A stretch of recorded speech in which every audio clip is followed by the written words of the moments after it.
Halo, ini kelapa obat gula. Lain tambah lain ini. Indonesia ini sangat banyak kelapa. Ada yang muda yang disukai oleh bangsa Indonesia, ada juga yang tua ya untuk kebutuhan kita sehari-hari di dapur. Nah, ini sangat banyak ditemukan seluruh penjuru Indonesia. Ternyata ini salah satu yang sangat bisa dikatakan tidak tahu rakyat Indonesia bahwa airnya ini nanti sangat berfungsi untuk penyakit diabetes atau gula. Bagaimana caranya? Perhatikan berikut ini. Di sana. Sini deh. Nah, perhatikan bagaimana caranya supaya bisa nanti kita gunakan airnya ya. Airnya kita ambil untuk obat diabetes. Nah, ternyata ini sangat bagus sekali ya. Sangat bagus sekali. Nah, bagaimana caranya? Ini harus dibersihkan dulu. Harus dibersihkan ya. Nah, kita tidak lama-lama, di mana-mana sangat banyak kelapa di seluruh Indonesia. Nah, caranya ya seperti ini aja.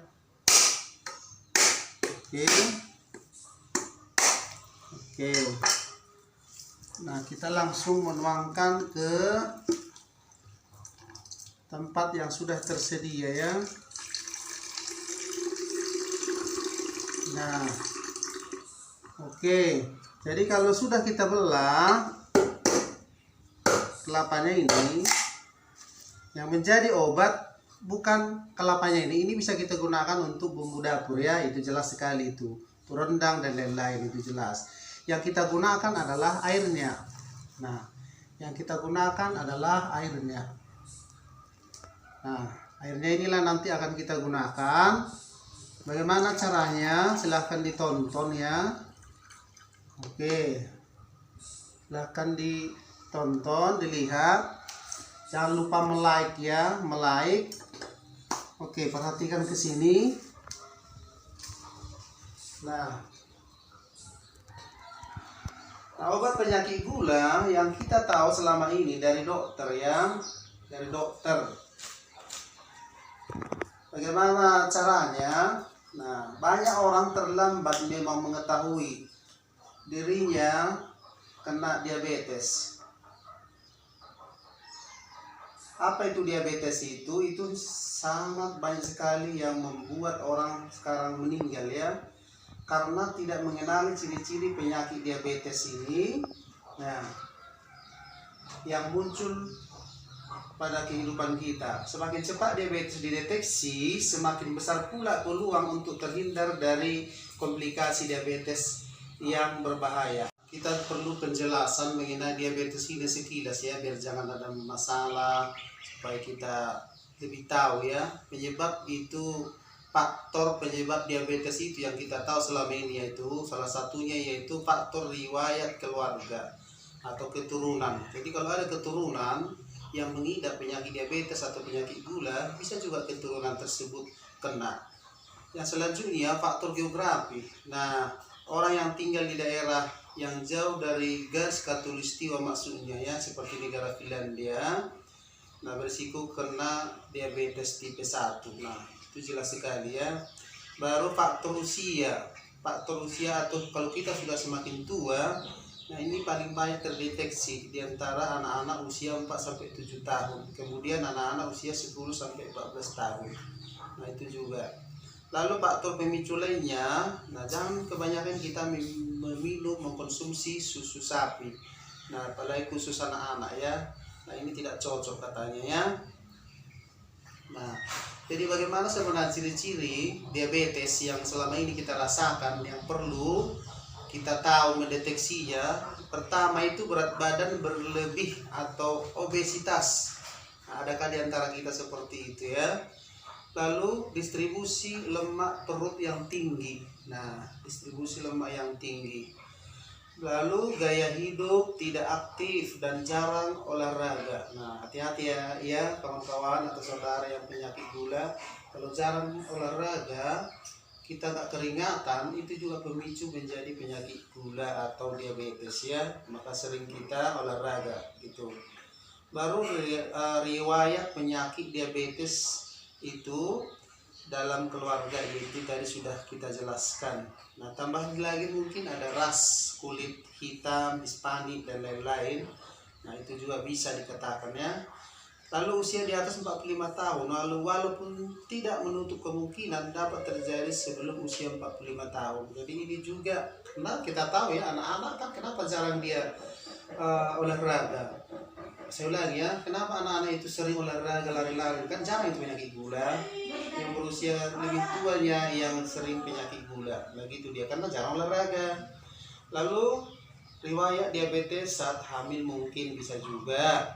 Wanita dengan sindrom tadi yang ditandai dengan menstruasi tidak teratur, pertumbuhan rambut berlebihan dan obesitas. Nah, banyak itu ciri-cirinya yang kita tahu ya. Nah, pengalaman yang hidup kita selama ini yang kita lihat ya, pengalaman di rumah sakit atau keluarga, ya jelas sekali itu kadang dimakan itu mengobatinya, dimakan itu ubi talas. Nah, ubi talas memang boleh juga sih. Lalu seringlah memakan juga beras yang merah. Nah, nasinya maksudnya ya, nasinya. Jangan sering memakan nasi yang panas-panas, agak dingin. Itu yang kita tahu pengalaman. Karena ada juga keluarga saking berobat kemana-mana ya, sampai ke luar negeri berobat, ya ujungnya gagal. Ternyata dari pengalaman, dari cerita, dan semua yang sudah melakukannya ya, bahwa rupanya air kelapa ini di mana-mana kita dapat ini, di kelontong, di mana, di grosir, banyak sekali ini di kampung kita dimanapun air kelapa sangat bagus ternyata ya. Nah, jangan diambil air kelapa yang muda, jangan diambil air kelapa yang muda. Nah, jangan diambil air kelapa yang muda, yang seperti ini jangan diambil, jangan diminum. Nah, ini sangat bahaya rupanya kalau untuk penyakit diabetes. Nah, yang kita ambil di sini yang tua. Nah, yang tua, lihatlah yang tua dia. Ya, airnya ini yang penting sekali. Nah, bagaimana cara meminumnya ini? Ya, langsung diminum. Langsung diminum. Inilah dikonsumsi tiap hari kalau bisa, dikonsumsi tiap hari. Nah, jangan merasa bahwa ini adalah penyakit nantinya, enggak, tapi kalau usahakan makan dulu. Jadi inilah konsumsi sering, maka gula darahmu akan normal. Nah, sangat bagus ternyata. Apa kandungan di dalamnya ini? Boleh sendiri dilihat di internet apa kandungannya. Tapi ini tidak salah kita minum sehari-hari. Siapapun bisa meminum ya kan? Nah, jadi ini pengalaman karena keluarga juga meminum ini. Dampaknya apa? Sangat netral. Jadi bebas dia makan sekarang. Jadi selama ini mungkin gula darah bisa menyebabkan luka, ada bisa dikatakan gula darah basah, kering. Nah, ternyata ya Tuhan selalu memberikan yang terbaik. Konsumsilah ini sering, dan kalau bisa inilah sebagai air putihmu sementara. Nah, rasakanlah dampaknya apakah netral diabetes itu atau gulamu itu. Nah, saya yakin dengan mujizat, dengan doa kita ya, bahwa kita pasti sembuh. Nah, ini jelas sekali sangat bagus. Silahkan diminum kawan-kawan. Jangan lupa yaitu mintalah air yang tua ya, air yang tua yang sudah misalnya ada di parutan kelapa di grosir atau di mana, itu biasanya ada itu. Silahkan dipesan kian. Nah, diminum, jangan basi ya, jangan diminum yang basi, yang langsung. Ya rasanya ya biasa, kita udah tahu itu. Tolong jangan diminum air kelapa yang kayak gini. Nah, lalu hindari tadi bermalas-malas, bergeraklah keringat sedikit. Kedua, hindari makanan yang panas-panas. Yang panas-panas itu menyebabkan memicu gula darah atau penyakit diabetes atau penyakit gula, itu memicu.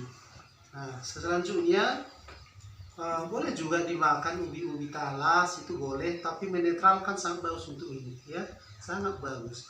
Nah, begitu dulu untuk video kali ini. Yang sebelumnya sudah kita buat video asam lambung.